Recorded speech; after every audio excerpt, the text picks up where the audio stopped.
Welcome back to the Deep Dive. It is Friday, February 20th, 2026. And if you are listening to this right now, maybe you're sitting in traffic on the 405. Probably. Yeah, probably. Or maybe you're grabbing a coffee packed by. Hopefully not at one of the spots we are actually about to talk about today, because the landscape is, well, it's shifting under our feet. Today, we're going local, but I want to be very clear right off the top here. Do not let the geography fool you. No, absolutely not. Because we are zooming in on Redondo Beach, California, specifically the South Bay area. But we aren't doing this just to, talk about beach weather or the surf report. Right. We're looking at this specific slice of the coast because right now, literally this week, it is acting like the perfect laboratory for a massive experiment that is happening across the entire United States. It really is. It's this incredibly high-stakes friction between preserving that legacy charm, the stuff that makes a town feel like your hometown, the places you took your kids, and the absolute undeniable economic necessity of high-density modernization. Yeah. It's basically the battle for the soul of the suburb, and it is being played out in city council chambers and storefront windows as we speak. And that friction, it isn't abstract anymore. It's not just an academic theory about gentrification or urban planning that you read about in a college textbook. It is happening in real time. Right in front of us. Exactly. What we are unpacking today is a specific, very intense 48-hour window, basically just the last 2 days, that has arguably altered the future landscape of the South Bay more than, I'd say, the last 5 years combined. It's been a total whirlwind. I have the stack of papers right here on the desk. So for our mission today, we have pulled together the City Council meeting reports from Tuesday, February 17th and yesterday, February 19th. We've got fresh data hot off the press from the Chamber of Commerce regarding the February business landscape. Lots of data. Tons of it. And we have this flurry of local business announcements regarding closures and openings that are, well, honestly, they are giving me whiplash. It is a lot to process. It's a collision of completely different timelines. You have the end of one era and the really aggressive start of another. I got to be honest with you right off the bat. Going through this stack of sources was a bit of an emotional roller coaster for me, because on one hand, we have this massive new infrastructure project, getting the green light, something that promises to modernize the housing stock, which we need.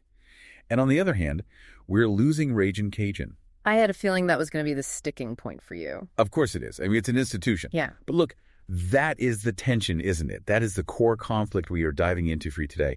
A beloved Cajun cafe closing its doors after 32 years versus a 4-story mixed-use complex getting the rubber stamp. The question we need to answer for you today is the city losing its soul, or is it finding a brand new economic heartbeat? That is the big question. And I think to answer it, we really have to force ourselves to look past the nostalgia, as hard as that is, because I know you love that gumbo. I really do. But we have to look at the mechanics of what is actually happening on the ground. This is a classic case of market correction and urban evolution. It's painful, sure, but from a planning perspective, it's also arguably inevitable. Inevitable is a very heavy word. So let's test that theory. Let's unpack this layer by layer. I want to start with the concrete and steel. Let's give you a news-style report of the events over the last 48 hours, starting with the biggest item, the thing that is physically going to change the skyline, the Navisi Living Project. Right. So let's transport ourselves back to Tuesday night, February 17th. The Redondo Beach City Council is in session. The agenda is packed. There is a lot of tension in the room, but the headline item is the official approval of the Navisi Living Project. Okay.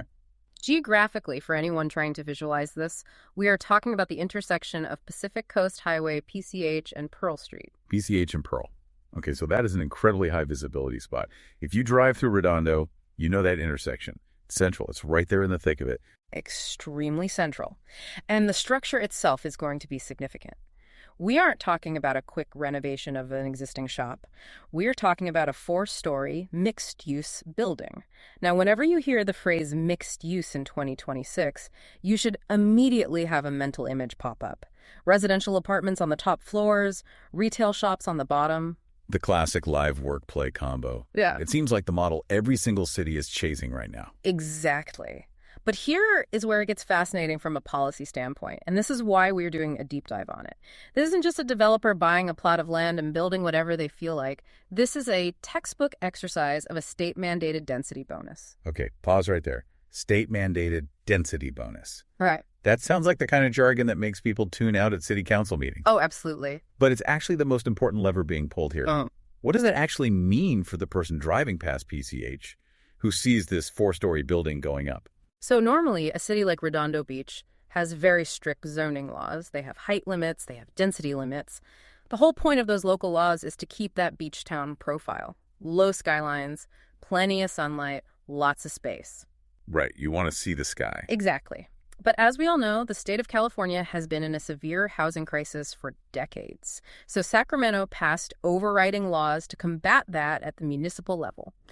Basically, the state says to developers, if you agree to reserve a certain percentage of your units for lower-income households, we will override the local city's rules. We will let you build bigger, taller, and denser than the local laws usually allow. It's a trade-off. It's a leverage play. You give the state what they want, which is affordability, and they give you what you want, which is volume. Precisely. It is a quid pro quo. In the case of Navisi Living, the total count is 49 residential units. But the magic number here, the key that unlocks the door to those 4 stories is 8. Just 8. 8 units. Specifically, 8 units strictly reserved for very low-income households. Because the developer, Redondo Seaside Living LLC, included those 8 affordable units in the blueprint, they unlocked the state concessions. They got the bonus density. So let me make sure I'm getting this straight. 8 families get affordable housing, which is objectively a good thing for those families. We desperately need that inventory. And in exchange, the developer gets to build a massive 4-story complex that might otherwise have been completely rejected by the local planning commission. Correct. And that brings us to the economic logic behind it, which is something the developer, Bernarciel Agarwal, was very vocal about during the hearing. And it is worth noting here, Agarwal isn't some faceless multinational conglomerate airdropping into town. He is a local resident. He lives here. Which usually changes the dynamic in the room. Right. It's a lot harder to yell at your neighbor than a generic LLC. A little bit, yes. But he made a really interesting point about the commercial space on the ground floor. Yeah, I saw that in the notes. There's something like 17,000 square feet of ground floor commercial space. Yeah. That is massive for a building of that size. It is. And usually developers treat the ground floor retail as an afterthought. Just stick a generic drugstore in there and forget about it. But Agarwal's argument is that this commercial footprint isn't just a nice to have. He explicitly stated that it is essential to subsidize the affordable housing upstairs. So the shops pay for the apartments? In a way, yes. Think about the profit margins. If you are renting out 8 units at very low income rates, you are taking a significant loss on that square footage compared to the market rate. You are leaving money on the table every single month. Right, because you could be charging premium coastal prices. Exactly. So you have to make that revenue back somewhere else to keep the building solvent. The commercial rents from that 17,000 square feet provide the fiscal anchor. It's a symbiotic relationship. Mm-hmm. The rich retail supports the affordable housing. It's like a whole ecosystem within one building. Or, as the analysts and urban planners call it, a synergy model. The goal is to create a city-like feel in a beach town. The theory is that you have people living upstairs, and they go downstairs to shop and eat. It reduces the need for cars, in theory anyway, and creates a self-sustaining economic loop. You live where you shop where you live. And there was always a but. In Redondo Beach, when we talk about development, not everyone is buying the synergy pitch. No, definitely not. There was significant pushback at the meeting. We have to talk about the opposition, specifically the points raised by residents like Carolyn Hardy. She really crystallized the frustration of the neighborhood. I can guess what the complaint is before you even say it. It's traffic, isn't it? It is always traffic. Specifically, the congestion at the intersection of PCH and Ruby Street. If you know that intersection, you know it is already, let's call it burdened. Burdened is a very polite way of saying it. It's a parking lot at 5 p.m. on a Friday. You sit there, watching the lights change, moving inches at a time. It is brutal. Right. And the fear, which is a very rational fear, is that adding 49 new households and, more importantly, 17,000 square feet of active retail is going to turn burdened into gridlocked. You have delivery trucks for the shops, customers trying to park, residents coming home. It adds a lot of friction to the road. And what about parking? If you put a 4-story building there, where do the cars go? Because PCH doesn't have a lot of extra asphalt lying around. Well, the developer is promising an expanded garage. The plan includes 68 commercial spaces and 61 residential spaces. They are trying to mitigate the loss of street parking. Okay. But for locals, the loss of street parking is always a visceral issue. It's not just about convenience. It feels like a loss of public territory. When you see a parking spot disappear, you feel like your city is shrinking. It really highlights the friction we talked about at the top of the show. You have the economic necessity. We need housing. We need affordable units. The state demands it. And then you have the logistical reality. These coastal towns have infrastructure that was built 50, 60 years ago. PCH was not designed for this kind of density. You can't just widen the road. There are buildings on both sides. That is the deadlock. The software of the city, the economy, the population, the laws is trying to upgrade to version 2.0. But the hardware, the roads, the geography, the utility lines is fixed in version 1.0. That's a great way to put it. And that tension is exactly what played out in the city council chambers this week. The council approved it because legally and economically they almost had to. But the residents are left wondering if the infrastructure can actually handle the upgrade. So that is what is coming. That is the future being poured in concrete at PCH and Pearl. But I want to pivot now. I want to talk about what is leaving. Because the math of urban evolution is zero-sum. While we are gaining 49 units, we were losing chunks of history. The last 30 hours or so have been brutal for longtime residents. It has been a really heavy week for goodbyes. The community boards are lighting up. Let's talk about the Ragin Cajun Cafe. Yeah, this one hurts. I mean, come on. This isn't just a restaurant closing. This is the end of an era. They announced they are terminating operations at the Redondo location on March 1st, 2026. That is next week. It's very sudden for the public, though I imagine the decision has been brewing for a while internally. You don't close a place like that overnight. But you're right about the history. We are talking about a 32-year fixture in the South Bay. 32 years. Think about that. They started in Hermosa back in 1992 on Pure Avenue. That's a lifetime ago. That's pre-internet practically. Then they did the food truck thing before food trucks were even cool or ubiquitous. And then they finally landed the brick-and-mortar spot on PCH. It's a classic American small business arc. They adapted, they moved, they survived multiple recessions. It really feels like losing a neighbor. You know, Ragin Cajun represented that old South Bay vibe. It was a little gritty. It had a lot of flavors, family-owned. It wasn't slick. It wasn't curated. It was just good gumbo and a place where people knew your name. And that lack of being slick might be part of the issue, unfortunately. When we look at the market pressures right now, the middle ground businesses, the ones that aren't ultra-cheap fast food and aren't ultra-expensive fine dining, are getting squeezed the hardest. The margins on a bowl of gumbo are tight. When you factor in labor costs in California, insurance, utilities, the math becomes incredibly difficult for a family-run spot on prime real estate. It's not just food, though. This wave of closures is hitting everything. Did you see the news about the comeback rush? I did. The Jiu-Jitsu Center on Avenue D. Closing after 21 years. Again, over 2 decades. That's a generation of students. That's kids who started there at age 5 who are now adults. Exactly. These places aren't just businesses. They are community hubs. Sociologists call them third places. You have home, your first place. You have work, your second place. And you have the place you go to hang out, be part of a tribe, and just exist in a community. A jiu-jitsu gym is definitely a tribe. It absolutely is. And when those close, the community fragments. You can't just move that community to a new location easily. It disperses. But I want to point out that this contraction isn't just hitting the mom and pop shops. It's not just the little guys. We also got news about Peet's Coffee. Right, so the big guys are hurting too. Well, it's different. Peet's is closing their Redondo Beach and Manhattan Beach branches. But unlike Ragin Cajun, this isn't necessarily about a single lease or a family retiring. This is a national strategy. What does that mean? National strategy. It sounds like corporate speak for we're cutting our losses. It means they are looking at their spreadsheets on a corporate level and aligning with long-term growth priorities.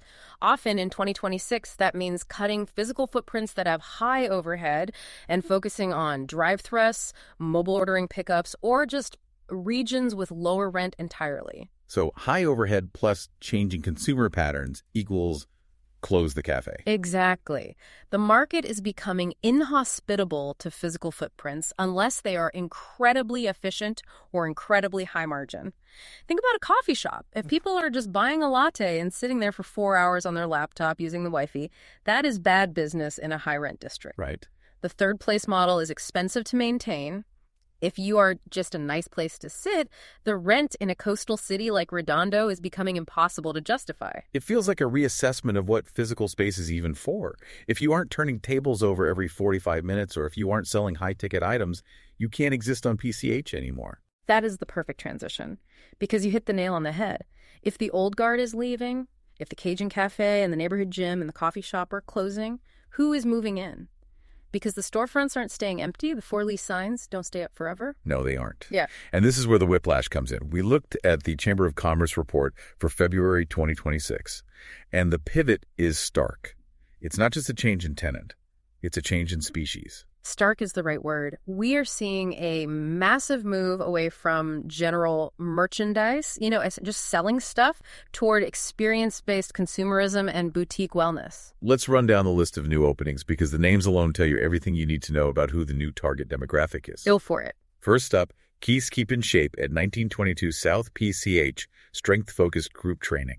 Okay, so that fits the trend perfectly. Specialized fitness, high engagement, recurring revenue. It's not an open gym where you pay $20 a month. It's likely a class-based model where you pay a premium for instruction and community. Then we have New Mom School at 541 North PCH, postpartum support. Now, stop there for a second.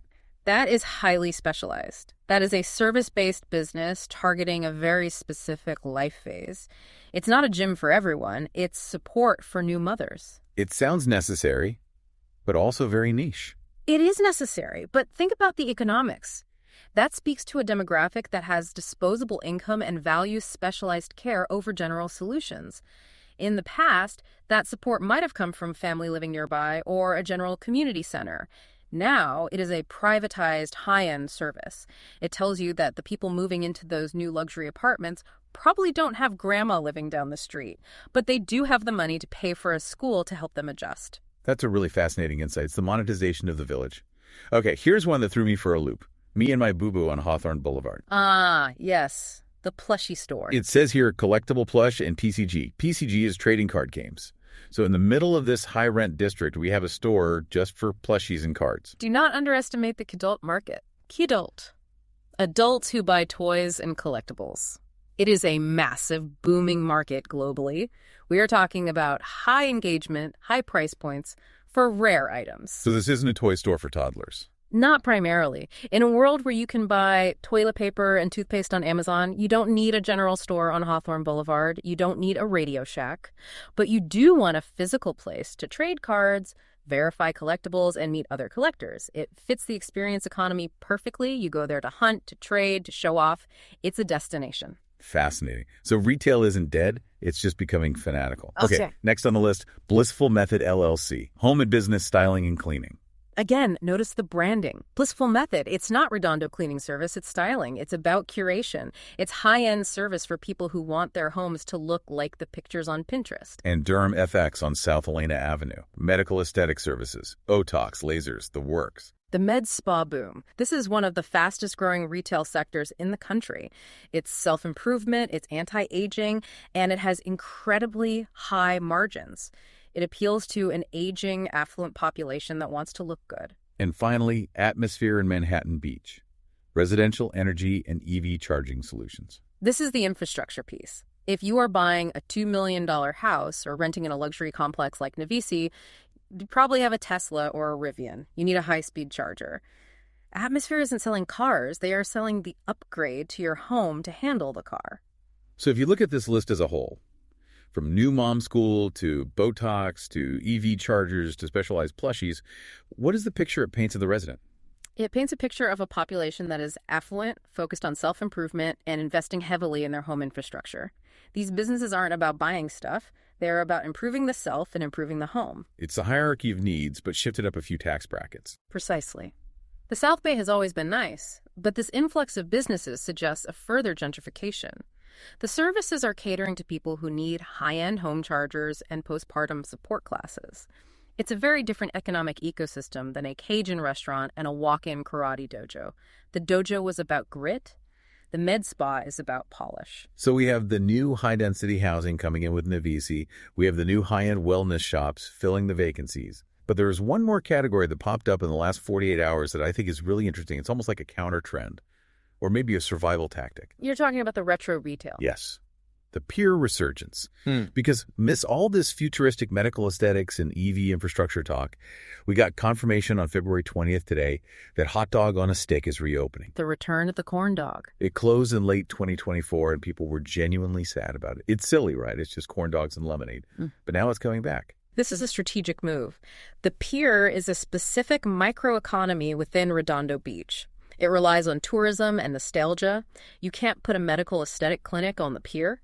Nobody goes to the pier for Botox. They go for the view, the arcade, and the snacks. So bringing back heritage brands is a way to save the tourist spots. Absolutely. It's retro retail. In a rapidly changing world, a world where your favorite Cajun spot closes and a 4-story building goes up next door, people will pay a premium for a slice of their childhood. It brings a sense of stability. It tells the tourist and the local, don't worry, the Redondo you remember is still here, at least on this one strip of concrete. Speaking of paying a premium for culture, we have to talk about Eat Fantastic. The burger chain. They opened a new location on PCH. But it's not just the burgers making headlines, it's the wall. The mural.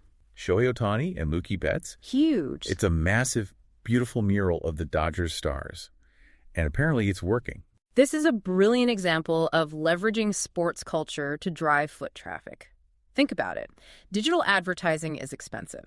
Getting eyeballs on social media is hard. But if you paint a massive, high-quality mural of 2 global superstars who happen to play for the local team on the side of your building... People stop to take selfies. Exactly. It becomes an Instagrammable moment. The customers do the marketing for you. They come for the photo, they post it, their friends see it, and they stay for the burger. It anchors the business in the local culture Dodgers country while acting as a viral marketing asset. It's blending food with pop culture in a way that feels organic but is highly calculated. It's smart. It's a way to signal we belong here. And actually, that brings up a really good point about how all these new businesses survive in this high-rent environment. Yeah. Because foot traffic from a mural is great, but how do the companies in these stories increase their sales long-term? I was reading about how a lot of them are pivoting to platforms like Voxel Micro Video Lab. Well, and that makes complete sense, given the shift toward the experience economy we just talked about. Right. Because if you're DermFX, or even the plushie store, Me and My Boo Boo, a static photo on Instagram isn't really enough to convert a sale anymore. You need dynamic, highly engaging content. And Voxel Micro Video Labs specializes in that exact kind of hyper-targeted short-form video creation. Exactly. Let's look at Eat Fantastic. They have this amazing mural. If they use Voxel Micro Video Labs, they can turn user-generated content, the selfies people are taking, into a professional, high-conversion micro video ad campaign that runs locally. It takes the physical foot traffic and amplifies it digitally. And for a place like DermFX, the medical aesthetics clinic, micro video is essential for them. People want to see the procedures. They want to see the before and after in motion. By using Voxel Micro Video Labs, they can produce high-quality, educational short videos that build trust. Trust is everything when you are selling high-end aesthetic services. It lowers the barrier to entry for new clients. It's fascinating how the physical real estate strategy and the digital marketing strategy have to lock together now. You can't survive on PCH with just a good product. You need a synergy model for your building, and you need a micro video strategy to get people in the door. And just to round out the high-end food pivot, we also saw Pho Red Bow opening in Rolling Hills Estates. Right, the Wagyu Vietnamese cuisine. Wagyu pho. Again, taking a staple comfort food pho and elevating it to a luxury experience with high-end beef. That is the through line, isn't it? Everything is moving up market. The corn dogs are for the tourists, but the pho is for the foodie with the platinum card. So let's try to pull this all together. We've covered a lot of ground in just the last couple of days. February 17th to the 20th has been a complete whirlwind for the South Bay. It really has. It's been a transformative week. We lost a 32-year-old Cajun spot. We lost a 21-year-old dojo. But we gained a state-mandated affordable housing complex with Navisi Living. We gained a high-end EV charger installer. We gained a plush toy store for adults. And we got our corn dogs back on the pier. It sounds chaotic when you list it like that. It sounds like a random grab bag of events. But when you step back, there is a very clear direction. So what does this all mean? If I'm a listener living in Redondo right now, or just someone interested in how American cities change, what is the takeaway for you? The takeaway is that Redondo Beach isn't dying. I know it feels like it when old favorites close. People tend to mourn the city they knew. But it's not dying. It is gentrifying and it is specializing. The middle is falling out. Exactly. The middle is falling out. The generic middle-of-the-road businesses, The standard coffee shop, the family restaurant are disappearing. They're being replaced by two things: high-density housing, because people desperately need places to live, and high-end or niche services, because the people living there have specific, expensive demands. It's becoming a barbell economy. Heavy on the housing, heavy on the luxury services, and incredibly thin in the middle. Right. And looking at the Navisi project specifically, we are seeing the physical manifestation of policy. We voted for affordable housing, the state mandated it, and now we are seeing what that actually looks like. 4 stories, density bonuses, and traffic trade-offs. It's messy, but it's the machine working exactly as designed. It's not abstract anymore. It's on PCH and Pearl. You can go touch it. It's right there. Here's a thought to leave you with, and something I've been chewing on since I read about this synergy model the developer talked about. Let's hear it. As we see projects like Navisi Living try to create a city-like feel on the coast, bringing in that density, that walkable retail, that vertical living, are we witnessing the end of the beach town vibe entirely? That is the heavy question. At what point does revitalization simply become urbanization? When does Redondo stop being a beach town, a place to escape the city, and just become a city that happens to be near the water? I think we're standing on that precipice right now. The charm is being traded for efficiency. And whether that is a good trade, well, that depends on if you need an apartment or if you just want a bowl of gumbo. Something to think about the next time you are stuck in traffic on PCH, looking at the new construction cranes. It's not just traffic. It's the economy taking physical form. Well said. That's it for this deep dive. We will catch you on the next one. Stay curious.